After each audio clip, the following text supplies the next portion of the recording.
इसी बीच इस वक्त की बड़ी और अहम जानकारी आपके टीवी स्क्रीन पर बता रहे हैं आपको। पीएसटीईटी की परीक्षा में बड़ा घपला सामने आया है। ये तस्वीरें भी आपको दिखा रहे हैं। प्रश्न पत्रिका में सभी सवालों के जवाब जो है वो हाईलाइट करके दिए गए थे, यानी कि पूरा प्रश्न पत्र जो है वो सोल्व तरीके से था। परीक्षार्थियों ने सुपरिटेंडेंट से भी शिकायत की है, लेकिन कोई समाधान उसका नहीं हुआ। परीक्षार्थियों को प्रश्न पत्र भी लेकर जाने नहीं दिया गया, यानी कि ये पूरे तरीके से पूर्ण रूप से सुनियोजित तरीके से पेपर करवाया गया है। एएनपी न्यूज के पास प्रश्न पत्र की एक्सक्लूसिव तस्वीरें भी है, जो आपको आपके टीवी स्क्रीन पर दिखा रहे हैं। परीक्षार्थी लगातार अब ये मांग कर रहे हैं कि ये पेपर जो है, ये परीक्षा जो है वो रद्द की जाए और उसके बाद दोबारा नई सिरे से ये परीक्षा करवाई जाए। तो ये अहम जानकारी आपको बता रहे हैं। सबसे बड़ी ब्रेकिंग न्यूज इस वक्त की पंजाब से। पीएसटीईटी जो एसएससी का ही एक एग्जाम है पंजाब के लिए, उसमें प्रश्न पत्रिका के सभी जो सवालों के जवाब हैं वो हाईलाइट करके दिए गए थे। ये तस्वीरें आप देख सकते हैं। किसी भी सवाल का जो जवाब है, उस सवाल के जवाब को हाईलाइट किया गया है और बाकी जितने भी ऑप्शन है उनको हाईलाइट नहीं किया गया। ये तस्वीरें एक्सक्लूसिव आपके टीवी स्क्रीन पर दिखा रहे हैं। एएनपी न्यूज पर इस समय एक्सक्लूसिव तस्वीरें आप देख रहे हैं। प्रश्न पत्रिका के सभी सवालों के जवाब हाईलाइट करके किस तरीके से दिखाया गया है।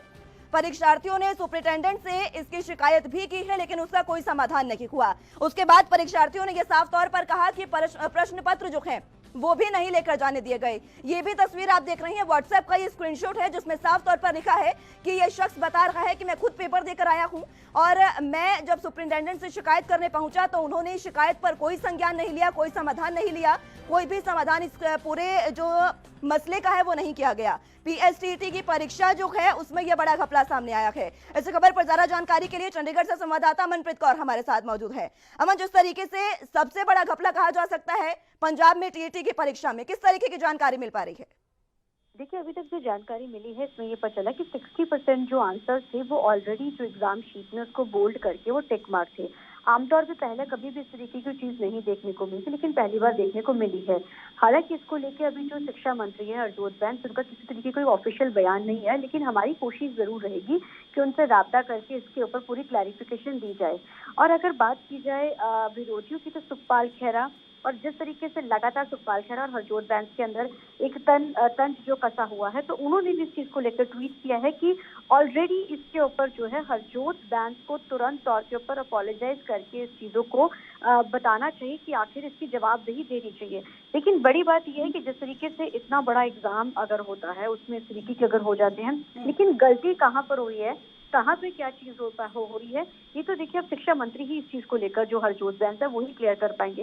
लेकिन हाल फिलहाल की जो जानकारी ये मिली है, लेकिन यही है कि जो 60% पेपर था वो ऑलरेडी करा हुआ था और जो विद्यार्थी हैं उनके तरफ से ये मांग की जा रही कि एग्जाम दोबारा होना चाहिए, दोबारा से कंडक्ट होना चाहिए और इसकी दोबारा से डेट होनी चाहिए। लेकिन अब शिक्षा मंत्री इस पर किस तरीके का और पंजाब सरकार एक्शन लेती है, अब सबकी नजर जो है इस पर बनी रहेगी। लेकिन अमन, सबसे बड़ी बात यह है कि लगातार जब भी किसी भी सरकारी परीक्षा का पेपर होता है, कभी वो लीक हो जाता है, कभी इस तरीके की तमाम बातें सामने आती है।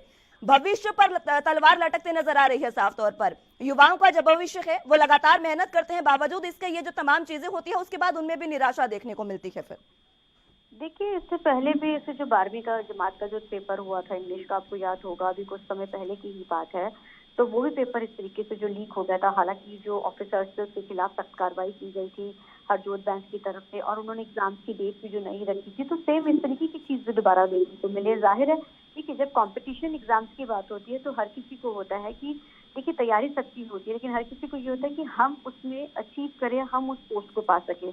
तो उस बिहाफ से अगर हम नजर मारें तो जाहिर है इस चीज को लेकर अब लोगों की तरफ से लगातार मांग की जा रही है कि दोबारा एग्जाम जो कि हुआ जाए। लेकिन अब देखना ये रहेगा कि हरजोत बैंस की तरफ से किस तरीके की कार्रवाई इस पूरे मसले को लेकर होती है।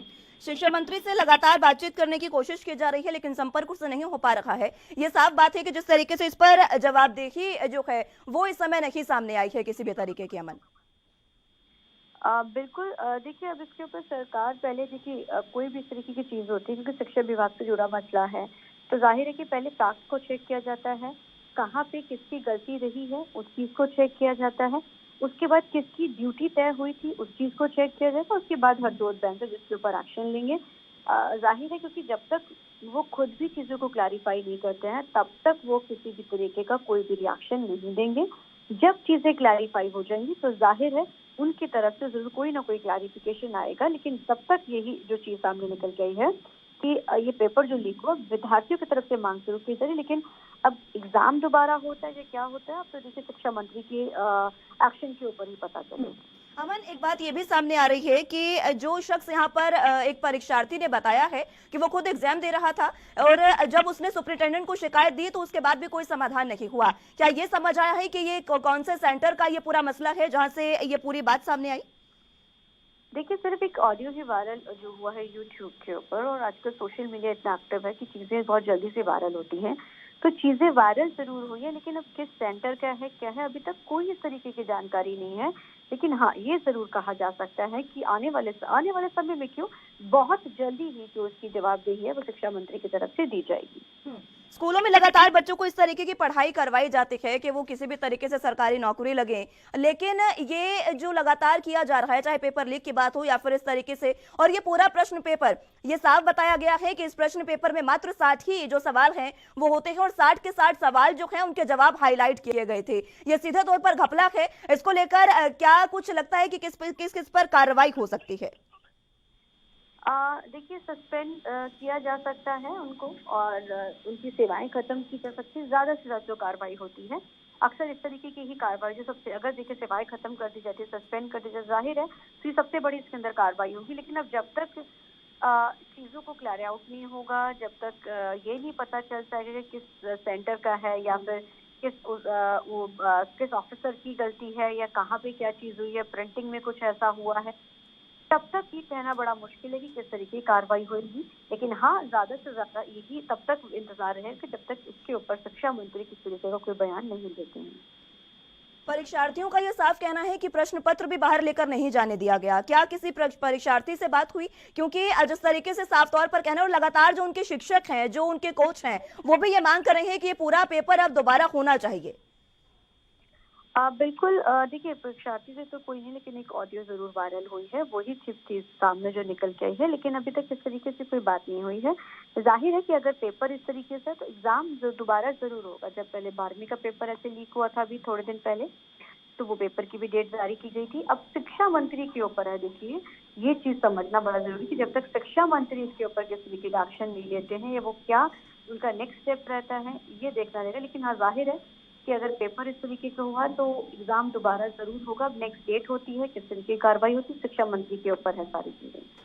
ठीक है अमन, बहुत शुक्रिया आपका हमारे साथ जुड़ने के लिए और तमाम अहम जानकारी हम तक पहुंचाने के लिए।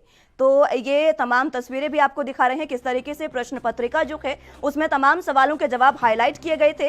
हालांकि अभी तक ये साफ नहीं हो पाया है कि कौन से सेंटरों का ये मसला है, क्योंकि कई अलग अलग केंद्र बनाए जाते हैं। किस केंद्र पर ये परीक्षार्थी है जिसने ये बात रखी है ये सामने नहीं आ पाया है। लेकिन ये जाहिर सी बात है कि अगर सुपरिटेंडेंट का पता चलता है तो उस पर कार्रवाई सीधे तौर पर की जाएगी।